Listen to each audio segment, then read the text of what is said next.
del Tratado de Escazú, que nos llama la atención y que por otra parte creemos que es uno de los pilares fundamentales como para entender todo el sistema legislativo en cuanto a todos los elementos naturales que hay, por lo menos en la República Argentina. Bueno, sí, es un acuerdo bastante nuevo que ha firmado la Argentina, se negoció durante varios años, es un acuerdo que fundamentalmente se puede identificar por su nombre, es el acuerdo que promueve el acceso a la información, la participación ciudadana y el acceso a la justicia en materia ambiental, es decir, promueve esos tres pilares que son fundamentales para la toma de decisiones en materia ambiental. Ninguno de nosotros podría, digamos, tener en cuenta, digamos, situaciones complejas que tienen que ver con impactos al ambiente si no está informado, si no puede participar de ese proceso para dar su opinión también, y eventualmente después acceder a la justicia si tuviese algún tipo de problema o de vulneración de derechos. Ese es básicamente el aspecto que aborda el Acuerdo de Escazú, y además le agrega un elemento más, porque es un acuerdo regional, es un acuerdo que abarca América Latina y el Caribe, que es la situación de las personas que defienden el ambiente, los defensores ambientales, porque vivimos en una región muy crítica y muy riesgosa para este tipo de actividades de personas, entonces promueve la defensa y la protección de estas personas que defienden el ambiente.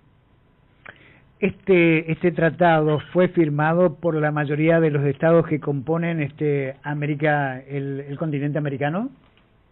Está en proceso, porque la región tiene 33 países, incluido el Caribe, por supuesto, que son un conjunto de islas, ¿no?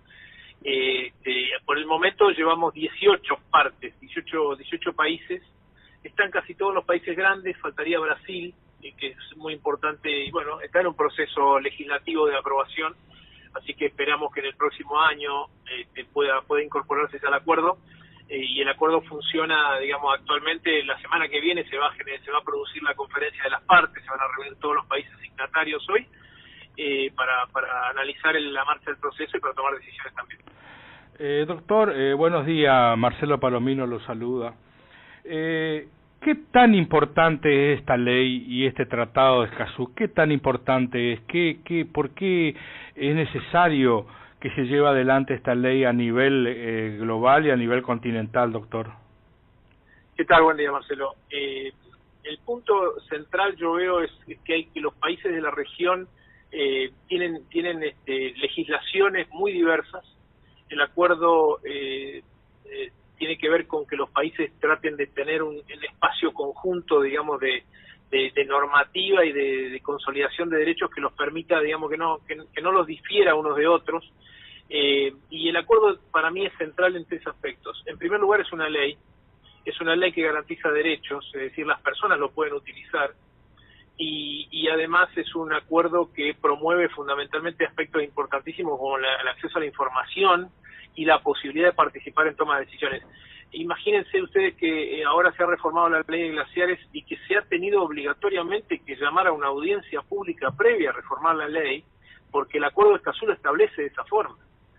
Sin el Acuerdo de Escazú eso no hubiera sido necesario. Entonces ahí tenemos un elemento central. Ese es un primer aspecto. Un segundo aspecto es que los países tienen que implementar planes, digamos, que tiendan a garantizar estos derechos. Es obligatorio hacerlo.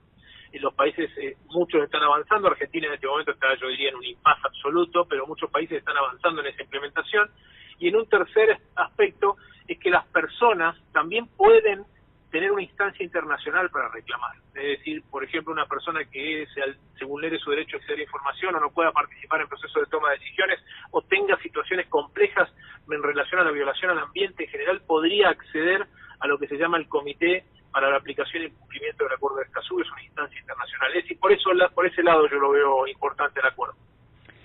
¿Esto de alguna manera tiene la posibilidad o la capacidad de conformarse en una institución en la República Argentina? Digo, porque de alguna manera, me parece, tal vez esté equivocado, de darle algún tipo de contención o una situación marco para que el resto de las organizaciones ambientales o el resto de la población, depende de qué perspectiva es la que se enfoque, pueda acceder y tener un diálogo un poco más digamos directo con quienes están trabajando en el tema. Sí, claro. En la medida en que los países o el país de que se trate esté dispuesto a implementar el acuerdo, sí que lo tiene que generar estas instancias de diálogo y de intercambio. Pero eso va a depender un poco de lo que pase en cada uno de los países, porque hoy en día el derecho internacional está bastante resentido. Esta idea de que existen países que toman decisiones por los demás a nivel internacional, también de alguna forma envalentona a otros países que no quieren cumplir la normativa internacional. Es decir, la situación internacional está en un momento complejo en este momento, y eso no escapa a todos los acuerdos internacionales. Por eso es que es muy importante tener una ciudadanía, movilizada, activada. Yo creo que la decisión en estos días de haberse inscrito 100.000 personas para para formar parte o querer hacer uso de la palabra en una audiencia pública como la ley de glaciares, o 800.000, casi 900.000 personas apoyan una demanda colectiva en defensa de los glaciares, es todo un síntoma de esto, todo un signo de lo que significa la desconformidad que hay en la sociedad y los instrumentos que le permiten esto, como por ejemplo el acuerdo de Escazú. Así que yo creo que es un acuerdo, pero hay que ver qué posibilidades o qué voluntad tienen los países de cumplirlo. Respecto de esto y ampliando el contexto, hace días no más había una presentación de parte del gobernador de La Pampa respecto del Atuel y las aguas que llegan hasta ese territorio. ¿Qué puede decirme al respecto, teniendo en cuenta que usted está trabajando por el tema ambiental? ¿Es necesario llegar a esa instancia o hay algún tipo de cobertura que pueda llegar a evitar y de alguna manera resguardar esa situación a toda una población? Bueno, este caso de la Pampa con Mendoza, el reclamo por el río Atuel, esto es que Mendoza ha embalsado el río Atuel hace muchos años con las represas de los Nihuiles, y ha restringido absolutamente el caudal a la provincia de La Pampa, lo que le produjo una desertificación en el norte de la provincia. Ya tiene muchos capítulos, ya ha pasado por la Corte Suprema de Justicia, y como usted dice, no debería haber sucedido eso. Pero vean ustedes que las instancias de relación entre las provincias no está pudiendo adecuarse, y hay para mí un federalismo muy mal entendido por parte de las provincias, que se ha visto mucho ahora en el debate de los glaciares, diciendo los glaciares son nuestros, los recursos naturales son de las provincias y con eso podemos hacer lo que querramos. Eso no es así, no hay ningún derecho que sea de carácter absoluto y mucho menos los ambientales. Por eso es que cuando las instancias de diálogo entre las provincias fracasan, aparece lo que es el acceso a la justicia, ¿no? Lo que es la posibilidad de reclamar ante la justicia. Y si uno analiza el fallo de la Corte en el caso del río Atuel, la Corte le obliga a la provincia de Mendoza a garantizar un caudal para la provincia de La Pampa. Y esto es un tema central, sobre todo en una época tan crítica como la que vivimos, en donde tenemos un impacto ambiental que golpea de lleno a los proveedores de agua, fundamentalmente en ciertas zonas del país, que son los glaciares. Entonces, estos aspectos cobran esta relevancia y por eso la justicia aparece cuando la política no tiene resultados. Es así. Doctor, yo soy de La Pampa, de General Pico La Pampa, y el problema del agua de La Pampa es gravísimo porque La Pampa toma agua para tomar del río Atuel. O sea, los que no conocen la provincia de La Pampa no tiene ríos, no tiene lagunas grandes, no tiene de dónde, o sea, se abastece del río Atuel. Y está gravísimo el tema porque en algún momento va a escasear el agua en la provincia de La Pampa. Este es el punto, ¿no? Yo, creo que tenemos que reflexionar sobre que somos un país.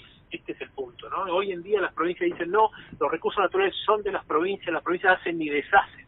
No, porque los ríos que nacen en la montaña, en las alturas, de los Andes, después van pasando distintas jurisdicciones. Tenemos una interjurisdiccionalidad que hay que respetar, porque si no, lo que vamos a tener es provincias que lo van a tener todo y otras que no van a tener nada. El caso de La Pampa, para mí, es casi una identidad de los pampeanos hoy, la lucha por el agua. De hecho, la primera reacción que hay contra la reforma de la ley de glaciares es del gobernador de La Pampa. Entonces, esto es un elemento que hay que mirarlo en esa perspectiva. Argentina no nace, los ríos no nacen ni mueren en la provincia donde nacen. Entonces, yo creo que el tema de la interjurisdiccional, esta identidad país, la tenemos que preservar porque la idea que hay en algunos es que, ciertas provincias van a tener recursos, riquezas y podrán independizarse y después las demás van a sufrir las consecuencias.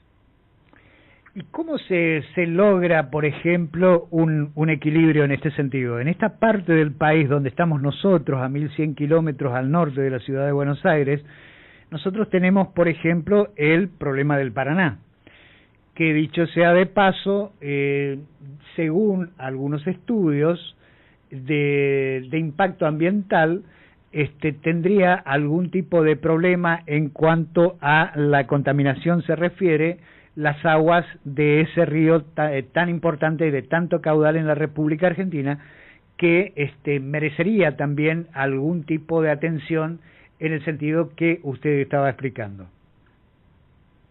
Bueno, para eso existen lo que se denominan los comités de cuenca, ¿no es cierto? Es decir, el río Paraná, si bien es un país, es un río que atraviesa muchas jurisdicciones, es necesario establecer un sistema se denomina eso de gobernanza de los recursos naturales, porque si no cada uno hace uso del río de la forma que quiere, no tiene un proceso, digamos, de guía y de toma de decisiones.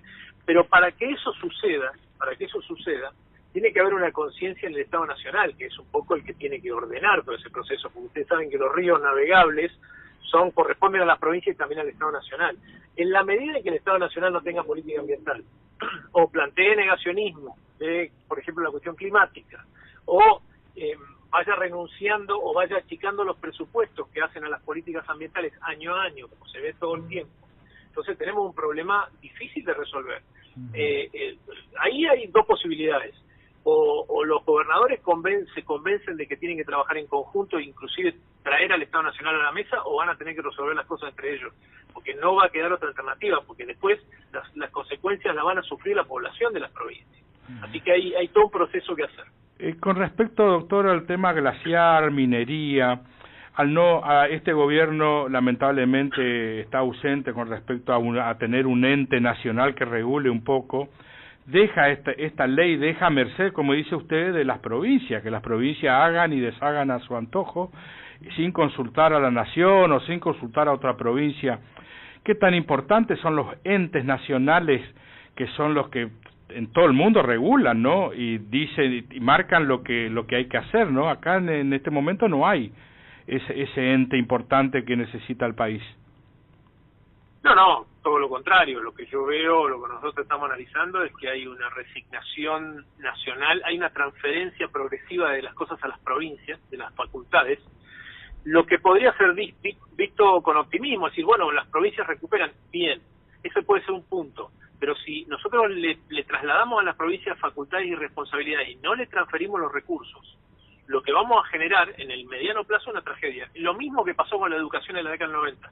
El Estado Nacional se sacó de encima toda la educación, se la pasó a las provincias sin recursos, y atrás de eso vino la tragedia de la educación secundaria. Entonces, el proceso tiene que ser acompañado. Si el Estado Nacional no está convencido o no quiere hacer estas cosas o lo niega, tiene que transferir a las provincias, pero tiene que transferir con recursos, y las provincias van a tener que hacer o tomar la decisión que el Estado Nacional no ha tenido.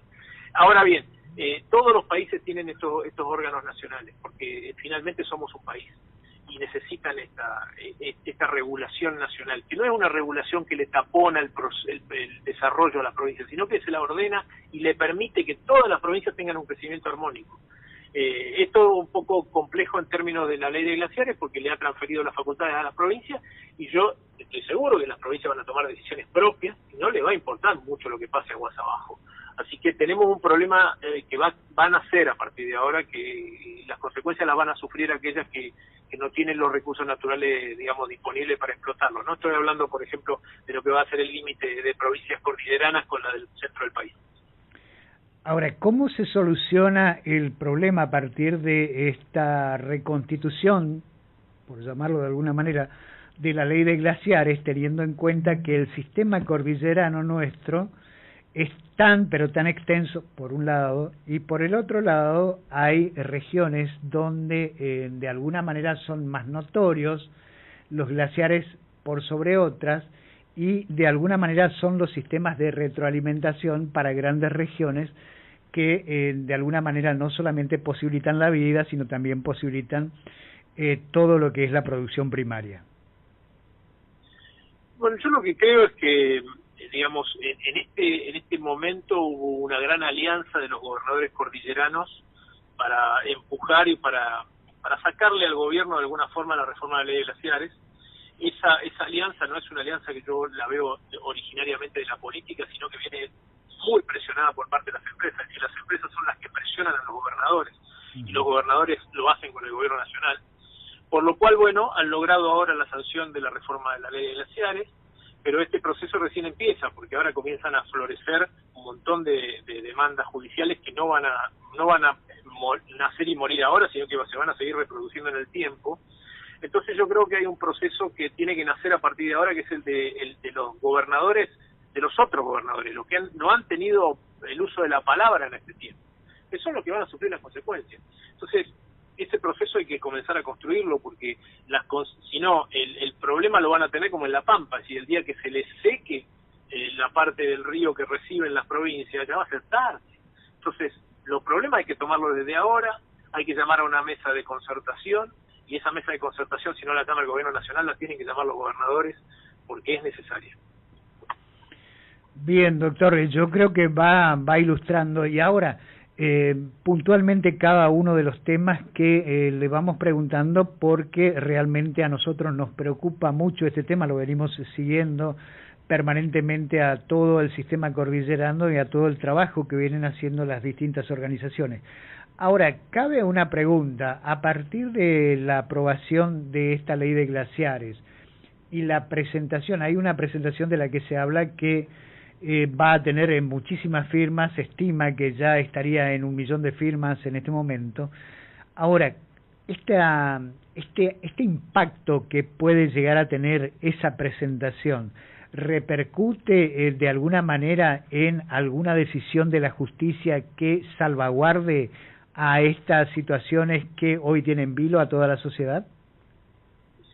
Bueno, nosotros, digamos, como parte de una organización que está coordinando y trabajando en esta demanda colectiva por los glaciares, lo que queremos hacer es darle voz a la gente que no ha podido tener voz, fundamentalmente en el momento que se la convocó en la Cámara de Diputados, y expresar de alguna forma este sentimiento que hay en defensa de los glaciares de la Argentina. El juntar 1 millón de firmas es un espacio importante. Ahora bien, la justicia tiene sus mecanismos. Entonces, el proceso que se va a iniciar ahora tiene su complejidad, no lo voy a negar, tiene su complejidad, y habrá que afrontarlo de la mejor manera posible, pero es lo que hay que hacer, porque si no, la ley se aprueba y todo sigue igual. Entonces nosotros lo que queremos hacer es expresar esta disconformidad social, y además una disconformidad con las instituciones, porque nosotros planteamos que la reforma de la ley de glaciares es inconstitucional de punta a punta. Entonces nosotros esto lo queremos expresar en tribunales, y haremos las presentaciones necesarias como para que se nos escuche, es decir, convenciéndonos que hay procesos iniciales que se hacen y otros que se harán después, cuando los glaciares comiencen a desafectarse, cuando los proyectos vayan a ser autorizados. Es decir, hay un montón de escalones por recorrer en este proceso de defensa judicial de lo que son los glaciares, que lo vamos a hacer. ¿Esto va más allá de la justicia argentina? Digo, ¿trasciende las fronteras, o lo que tienen planificado es solamente fronteras adentro? Por el momento estamos iniciando acá, pero estoy seguro que este es un caso que va a llevarse a tribunales internacionales, porque ya en el proceso de tratamiento de la ley hemos tenido la comunicación de los relatores de Naciones Unidas de Derechos Humanos, de defensores ambientales, que se han comunicado y le han expresado ya a la Cámara de Diputados la inconveniencia de reformar la ley. Es decir, que esto ya tiene seguramente una plataforma a instancia internacional, lo que pasa es que hay que recorrer primero la nacional. Doctor, le pregunto, toda esta movida que están haciendo las asambleas del agua Mendoza, La Rioja, usted y un montón de gente, ¿realmente usted creen que las mineras, con toda esta movida que están haciendo, toman conciencia y dirán, bueno, esperemos hasta qué va a pasar con todo esto, o realmente van a empezar a trabajar con la explotación minera y un montón de cosas más? Yo no sé cómo están pensando las cosas las mineras en este momento. Yo creo que lo que están viendo es que no tienen licencia social para operar en los territorios. Eso es evidente que no la tienen. Eso les preocupa muchísimo.